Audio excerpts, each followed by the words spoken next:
মাধ্যমিক বাংলা সাজেশন 2026 প্রতিবেদন রচনা। ছাত্রছাত্রীদের বলবো তোমাদের প্রতিবেদন রচনা একটি আসে প্রতি বছর 5 নাম্বারের। তার জন্য আমি আজকে প্রতিবেদন রচনা নিয়ে কিছু গুরুত্বপূর্ণ প্রতিবেদন রচনা তোমাদের সামনে নিয়ে এসেছি। পুরো ভিডিওটা দেখবে, আশা করব এইগুলোর থেকে একটি তোমরা কিন্তু অবশ্যই কমন পাবে।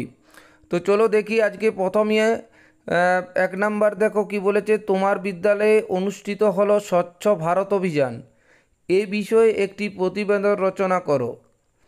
2 নাম্বার, অত্যাধিক মোবাইল ফোনে বিপন্ন বাল্য ক্রীড়া, এ নিয়ে একটি প্রতিবেদন রচনা করো।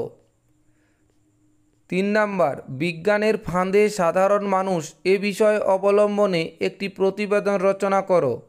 4 নাম্বার, ফুটপাত জুড়ে অটো টোটো লাইন দিয়ে দাঁড়িয়ে থাকার জন্য নিত্যযাত্রীদের হাঁটা অসম্ভব হয়ে যায়, তাই সমস্যাটি সমাধানের আশায় একটি সভার আয়োজন করা হয়, এ বিষয়ে একটি প্রতিবেদন লেখো।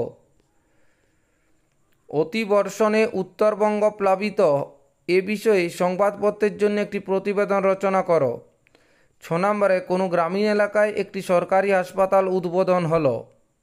7 নাম্বার, তোমার এলাকায় পাঠাগার উদ্বোধন। 8 নাম্বার, বিদ্যালয়ে সাংস্কৃতিক অনুষ্ঠান পালন নিয়ে একটি প্রতিবেদন রচনা করো। 9 নাম্বার, তোমার এলাকায় অরণ্য সপ্তাহ পালন হলো, সেই নিয়ে একটি প্রতিবেদন রচনা করো।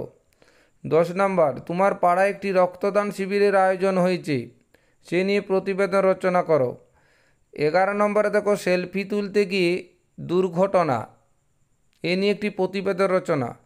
12 নম্বর, নিত্য প্রয়োজনীয় দ্রব্যের মূল্য ঊর্ধ্বমুখী। 13 নম্বর, জলা বুঝিয়ে সবুজ ধ্বংস করে আবাসন নয়। 14 নম্বর, প্লাস্টিক দূষণ প্রতিরোধে ছাত্রছাত্রীদের প্রচার অভিযান। 15 নম্বরে, অল্প বৃষ্টিতেই বেহাল রাস্তাঘাট, এ বিষয় নিয়ে প্রতিবেদন রচনা। তো আমি তোমাদের এই 15টি প্রতিবেদন রচনা দিলাম। ছাত্রছাত্রীদের বলবো এইগুলো ভালোভাবে তৈরি করবে। আশা করব যে তোমরা এইগুলোর মধ্য থেকেই কমন পাবে এবং ভালোভাবে প্রিপারেশন নাও এখন থেকে। দেখবে অনেক প্রশ্ন আর নৈমিত্য আমার যে ভিডিওগুলো দিচ্ছি, এই ভিডিওগুলো তোমরা ভালোভাবে ফলো করো।